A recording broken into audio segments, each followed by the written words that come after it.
1, 2, 3. Hello and welcome to Kayfabe Is Dead Podcast, episode 32.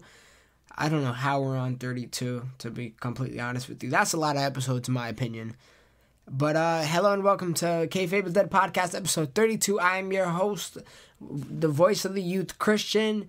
And as always, we are here to talk wrestling, as I started off every time. How you guys doing today? I am not too bad myself. I'm currently recording this at Saturday. It's Saturday. It's 5:17 p.m. That's when I'm starting it. Eastern time, unless you're listening, whatever. I know, I check the stats out. Sometimes people are listening from like Switzerland and Germany, and that shit's ridiculous. But shout out to you guys if you guys are not from, America. That's truly fascinating and whatnot. But yeah, we're here to talk some wrestling. And I know. I usually record this Thursday latest, and we got a pay-per-view coming up. But here's the issue. So I don't like only talking about Raw and SmackDown, because that tends to get a little bit boring. So, now I got a pay-per-view predictions to discuss. And that's all cool and all, but I don't give a fuck about this pay-per-view, if we're being completely honest with you. If I'm being completely honest with you. Because, honestly, SmackDown has probably been the weakest it's been since the brand split. And there's been at a time where Raw has been really strong. So it's like, all right, I want to talk about Raw, but I don't want to go on the podcast and just talk about Raw and then just kind of breeze over SmackDown, and that's it. And I am watching NXT. I did watch this week's NXT episode, and it's kind of unrememberable, actually. The Drew McIntyre and Killian Dane match I found it to be boring. I actually fell asleep on it. My girl saw it. I was watching with my girlfriend. She saw it. I didn't really care for it. Ember Moon got a victory over Ruby Riott. Those are two key things that, they can't put so much, big matches in every episode, and I understand that. But this was an okay episode. Drew McIntyre is going to be the number one contender come Brooklyn TakeOver, so I'm going to be there, so I get to see him versus Bobby Roode, which is pretty cool. But this kind of feels underwhelming. Like, Drew McIntyre I feel like, honestly, this is the first time I've seen Drew McIntyre on NXT. They've been saying he's undefeated, but I haven't seen any matches with him. So, yeah, it's kind of underwhelming, and I'm just like, they always have this big story when these superstars are going to... I always yawn. When these superstars are going on their journey for the championship, but as far as everybody else, I'd rather have seen Roderick Strong just for the story standpoint. Roderick Strong, Aleister Black, Cassius Ohno even, for Christ's sake. I do like the direction they're going with Hideo Itami and Cassius Ohno, though. But yeah, so that's just my quick take on this week's NXT. I didn't have much to talk about there. And Raw, I'm going to go over it real quick. I literally got nothing to talk about with this week's SmackDown. Nothing at all. So I was like, all right, this Battleground predictions better come through. And to be honest, I don't even know what the card is. I have it up on my screen right now. And it's like, okay, I'm interested in, let's say, 1, 2, 3 matches. It's underwhelming. Again, just like the SmackDown show has been. But hopefully they can turn shit into... What is it called? Shit into diamonds. Or I don't know if that's the actual expression. I'm so sorry. Anyways, let's talk about Raw real quick. Dean Ambrose started it. Seth Rollins came out, asked, will he be on his side or in his way? Ambrose says he doesn't know who Rollins is anymore. They had a conflict, and I like the continuity where, he's like, I can't trust you just because you're here now. I know you act like you're a changed person, but you're still the same person that put a chair on my back and broke a brotherhood bond that we had. And Rollins says is overdue, but I apologize. It's been over 3 years. I live with that moment every single day of my life. And just when he was like, you could hit me with the chair, like you could do whatever you want. I want to prove to you that I'm not that person anymore. You can have your shot. And the Miz Taraj came out, destroys them. And that's really all I remember, to be honest. Bayley defeated Bliss. I just wrote this down because I don't care about this division at all. I think the women's division on SmackDown is 10 times better. And I'm Lord, if you know me, you know I'm a big fan of Bayley. I think Bayley and Sasha Banks, 1 and 2. I think I like 2 more than 1, to be honest. I think that might be my favorite match of all time. I am shitting you not. If I was to name a list of my favorite matches of all time, off the top of my head, the ones that stick out, honestly, some of the Royal Rumbles, the Chris Benoit Royal Rumble, Rey Mysterio Royal Rumble, those are some of my favorites. TLC 2 and TLC 1 for that matter, with the Hardys, Edge and Christian, Dudleys, Edge versus John Cena in a TLC match.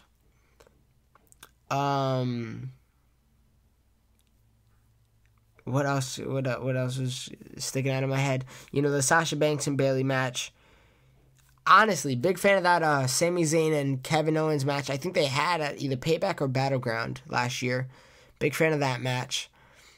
They got to be some WrestleMania match. Oh, I'm a big fan of the Roman Reigns Brock Lesnar match. I'm not trying to keep it all new school, but you know, when you're discussing like your favorite matches, the newer ones are gonna pop up in your head. So let's think. I'm trying to get a little old school. Shawn Michaels is my favorite performer of all time, most likely. So I would throw, what match of Shawn Michaels would I throw down there? I can't be cliche and say the Undertaker match. Oh, some of the matches he had with Triple H were all of the matches he had with Triple H were amazing. Even the match he had with Vince McMahon, I love. Oh, the Hell in a Cell. This is a weird one, but it's one I grew up on. Hell in a Cell DX versus McMahon's and Big Show. I used to love that match. Yeah, I don't know. I'm just to name a few. The Rob Van Dam versus John Cena is really good in my opinion. I'm just honestly naming just whatever comes off the top of my head, the classics that stick out. But yeah, I mean, I can't really go past earlier than the 98. I would say earliest 98. Because some of the Stone Cold matches I truly do love. The ones he had with The Rock were amazing. That's such a cliche response, though. You know what I mean? Like, I wasn't around to see Stone Cold fight every match, so I guess it happens. But nevertheless, I don't care about this division. After caring about Banks so much, Bayley so much, you know, Bliss, she's good. I really like Bliss, but they could only do so much. Mickie James barely gets a pop. She doesn't get a pop, I should say.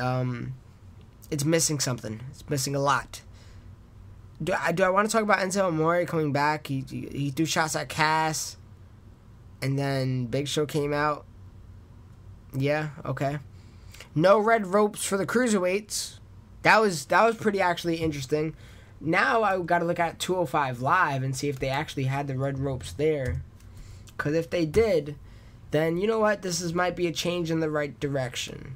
Unless they only keep the red ropes for Raw, which I'm cool with. But I don't know. Let me just double check this real quick. Alright, my internet is acting up. I don't know if I can double check it. It's okay. I'm not going to stress it. I'm pretty sure they did have the purple ropes anyways. But yeah, no red ropes for cruiserweights. That's a good sign. As I was watching this, I seen like people on Twitter asking like how to save the cruiserweight division. Not me personally, but like other people. I said it once. I said it twice. I said it maybe 3 times. There's no saving it. No way. Bring it to NXT. What I was thinking about when I was thinking about my in-depth question, how to save it, and how would I get into NXT without feeling like it got demoted? Maybe, do what you consider a blockbuster trade. Oh my God, we just got NXT's best superstar, or maybe 3 superstars. It makes reason for validation.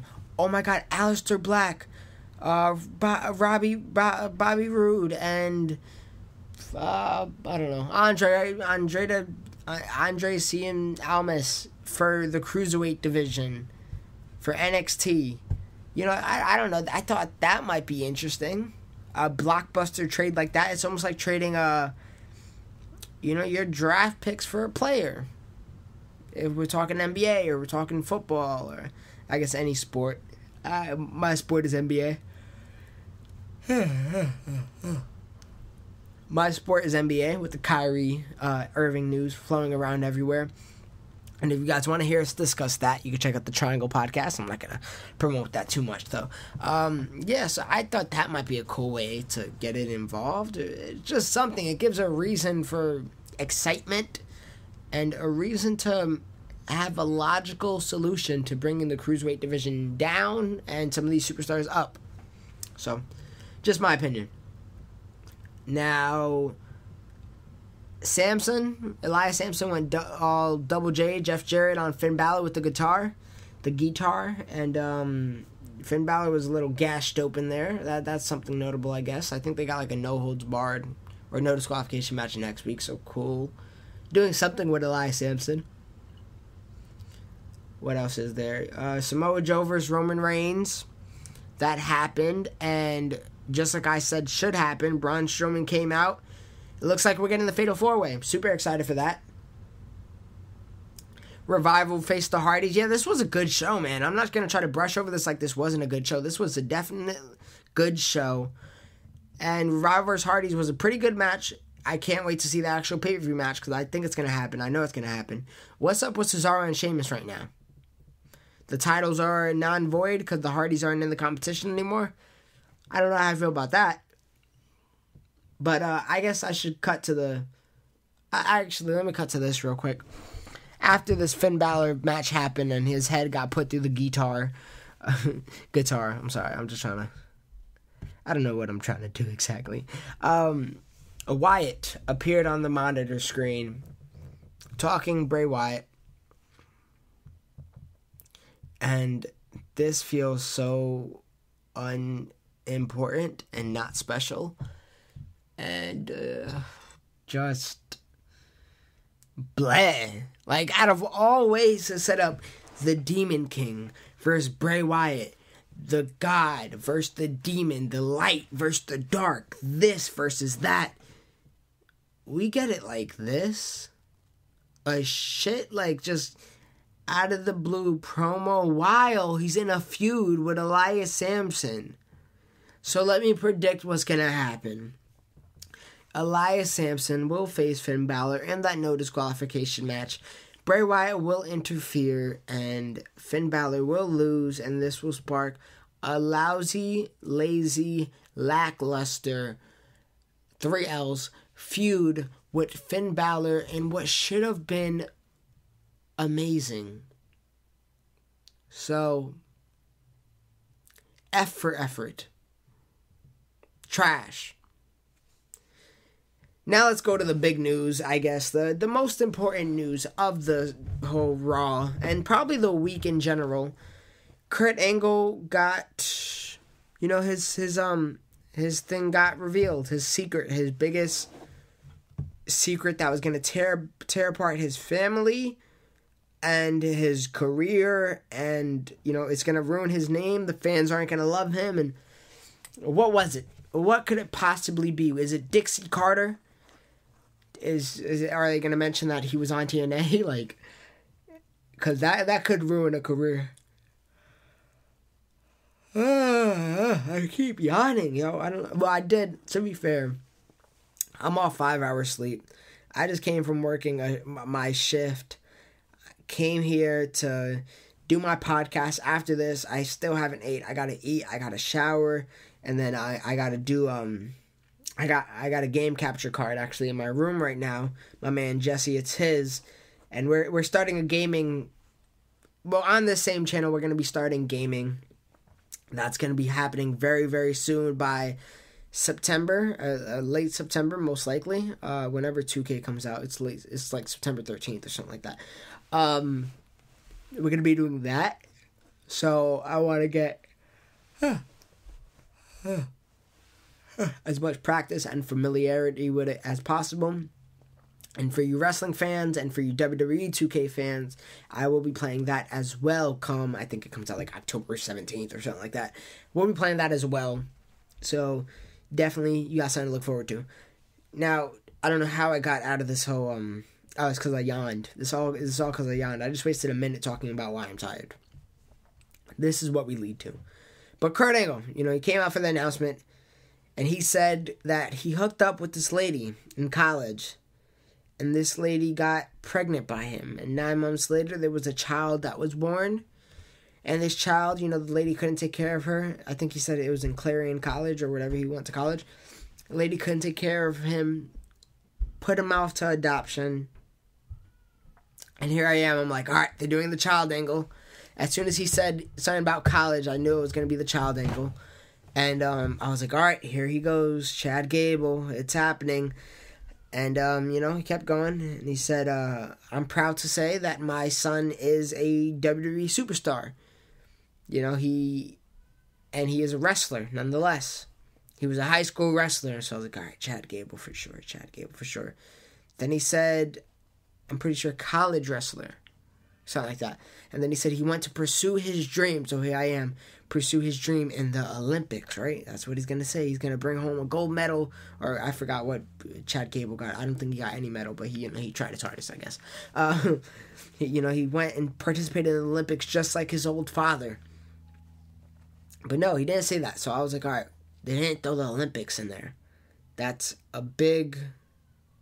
That's a big, difference. That's a big thing you can't undertone. So he didn't say that, and here I am, like, all right, is this not Chad Gable? But it's a wrestler who wrestled in college and high school. I'm like, oh, crap.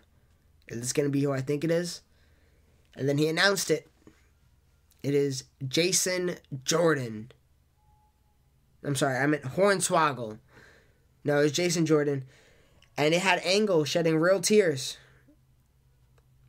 And you know what? I'm not hating on it. I would have liked it better if it was Chad Gable. But, sorry, oh my God, I hate myself for this, but I would have liked it better if it was Chad Gable, but Jason Jordan gets no complaints from me. I think he's phenomenal. I think he's a great wrestler. I don't think he's a bad promo. This shows, I heard it was a rib, because it was like a rib backstage that Kurt Angle likes black girls, so that's why they got an interracial child. But you know what, to each his own. Yeah, I don't mind the color difference. That's the least thing I'm gonna complain about. It's just a storyline like this. Are we complaining about it because we're in an era where we could just Google anything and we'll find out the answer? It's whatever. Truthfully, I don't care that they got the whole child angle going, literally. And Jason Jordan, that's cool. You know what? If this guy's Jason Jordan pushed, let's go. I'm ready for it. I'm all aboard the Jason Jordan train. I was all aboard the Chad Gable train. But what does this mean for American Alpha? And now this is where the only thing I'm going to talk about SmackDown comes in. Chad Gable basically said he found out just like us. And he's going to have his moment then. He's going to shine. And I heard Jason Jordan just found out a week before they decided, a week before Raw aired. So it's not like he knew this was long-term booking. Of course it wasn't. It's WWE. So, oh God, this whole episode is me yawning. I gotta go to the doctors for this or something. So, yeah. Jason Jordan, Chad Gable, no more American Alpha. I love you. I love the tag team. I loved you in NXT. I loved you in SmackDown for your first few months. I guess I don't want this to be over. That's the problem. I don't want this to be over, but I guess it is. Every good thing has to end. And hopefully they reunite in the future. But what I would do, I'm a fantasy booker. I am a fantasy booker. I know. Had Chad Gable do his mid-card run, yeah, I can't fantasy book that. Maybe I should. Maybe that's something that is intriguing, and maybe, you know what, maybe I'd do that very soon, actually. How I would book Jason Jordan's solo run. But for now, I want to talk about how I would book Chad Gable's run. You could do solo. You could do solo. That wouldn't be bad. What I am thinking, it's a little bit long-term, because I like long-term. And it is Ain't no stopping me. Nah, I'm not gonna. I hate myself when I do that. I don't know why I do that. If you don't know whose music that is Shelton Benjamin, the gold standard. Bring him back. Show vignettes of how Jason Jordan and Chad Gable started. And it was Jason Jordan looking for the perfect partner. I think his partner at the time was Ty Dillinger. They broke up. It's crazy to see how things change. And, so show that. Show the past of NXT. Use what you guys have for a storyline. And have Chad Gable say, all right, listen, I was found and I was given this chance to shine. And me and this guy just had chemistry. We worked together nice. We weren't supposed to be a team. He needed a partner. And after 3 weeks of people coming through and nothing happening, I was the partner. I was the perfect partner for him. So now I'm looking for my perfect partner. So maybe he looks at even Ty Dillinger. Looks at Ty Dillinger saying, you know what, you and my partner with Jason Jordan, you guys had a little bit of success. Maybe we could capitalize off of that. And you know what, they lose. I want a few teams I want them to lose to a few teams. Get some of those teams a little bit of buzz. They could lose to Ascension. They could lose to the not Fashion Police. Don't touch the Fashion Police. They're good. Ascension. Lose to Usos. Maybe even New Day. And, he goes through Ty Dillinger 1 week. It doesn't work out for him. Maybe he finds, I don't know. I'm trying to think this off the top of my head, honestly. I didn't think this actual idea. I had something else going. Maybe he finds, who else? Somebody on the SmackDown roster. Maybe even NXT prospect or something like that. He keeps searching for this perfect partner. It's been 3 weeks. He can't find it. And Shane McMahon puts him on a pay-per-view card, and he says, all right, listen, I want you to have a perfect partner. I want you to find this because, you've been put in a messed up situation. We had to kind of give away your partner. So at this pay-per-view, you would have... You get a title shot just because I'm honestly bringing this out my ass right now. Usos. You get to face the Usos at whatever pay-per-view it is, and you get a title shot. You gotta find a partner, though. This is your last chance. If not, your contract might be voided. Like, something like that. So, he has to look for the perfect partner. Come that pay-per-view, who is it? Who can it possibly be?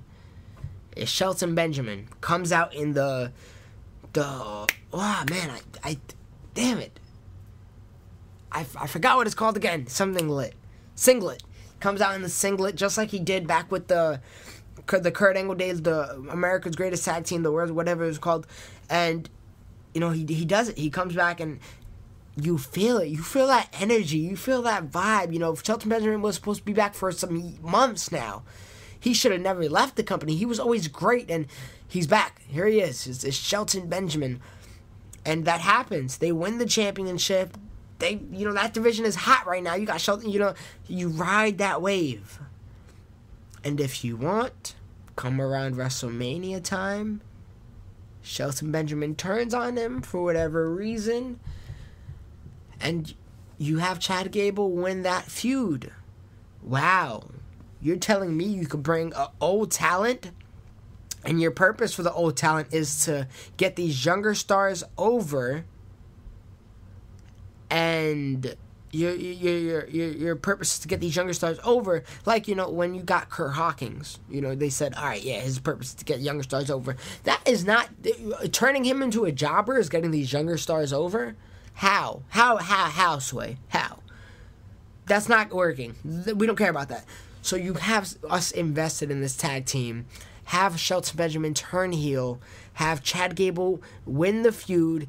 And look at that. You made a star out of Chad Gable. You did long-term booking, and it worked pretty damn good.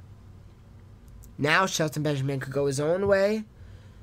It is what it is. Shelton Benjamin, you know what? You got Shelton Benjamin, not treated like this Kurt Hawkins guy where his credibility is all down. No, he lost a feud. It happens. But he was a tag team champion. He came back looking strong, came back looking good. And now he just got to find himself once again. No problem there. and you got a younger talent over, and you got another mid-carder on your roster, and a guy who is there, and his main purpose is to put guys over, and he did that. I feel like that's the way to do it. That's the only way you could, not the only way, but it's the best way, in my opinion, that you could do it. So, knowing WWE, they're going to do something completely 10 times worse, and it is what it is. I'm kind of used to it at this point, but whatever. So I hope you guys like that. Let me know if you like that down below. I honestly spitballed half of that off the top of my head. I knew I wanted the idea of Shelton Benjamin and Chad Gable. Never knew how it was going to work. But thinking about it now, I love that idea. So thank you. Tell me if you guys like... I don't know why I said thank you. Tell me if you guys like that idea. And if you guys want, I will do the fantasy booking of Jason Jordan's own mid-card run. How I would do it. So let me know down below if you like that. Leave a like if you did. Now it's time for my Battleground predictions. It's going to be quick. This episode, again, it's not going to be that long. Pre-show, Ty Dillinger versus Aiden English. Ty Dillinger, congratulations.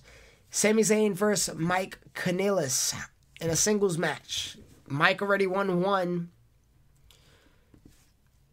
I don't know what they're doing with the second one. This is going to be hard. I think this is going to be the first match of the day. So far, this gimmick has been trash. I think if you wanted to make this gimmick succeed, it would have been against Miz and Maurice. Duh. Is that a question? Ooh, okay, but whatever. I'm thinking this is the first match, unless it's Usos versus New Day. Or John Cena versus Rusev. Or maybe Shinsuke Nakamura. I don't know. You know what? If it's the first match, it's Sami Zayn. If it's not, it's Mike Kanellis. AJ Styles versus Kevin Owens. Singles match for the WWE United States Championship. AJ Styles should keep it, in my opinion. I think he should keep it. Kevin Owens, what's next for him?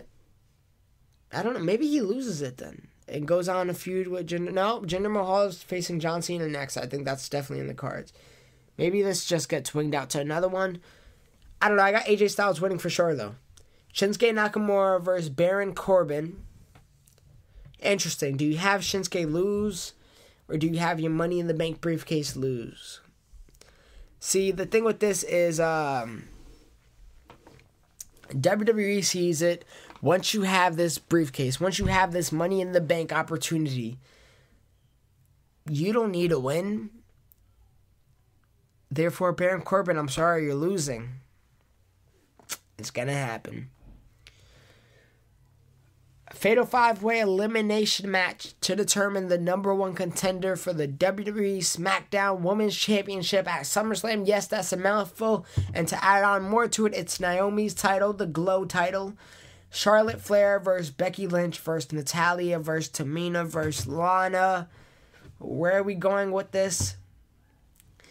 Now, you got a 1 out of 5 chance, 20% chance to get this right. Are they going to have face versus face with Charlotte versus Naomi or Becky versus Naomi? I'm going to pick an odd opinion. It's going to be Lana. It's going to be Lana with the help of Tamina. I see it. I don't know. I don't know why. I don't know how. It's going to be Lana versus Tamina, and Lana is winning at SummerSlam.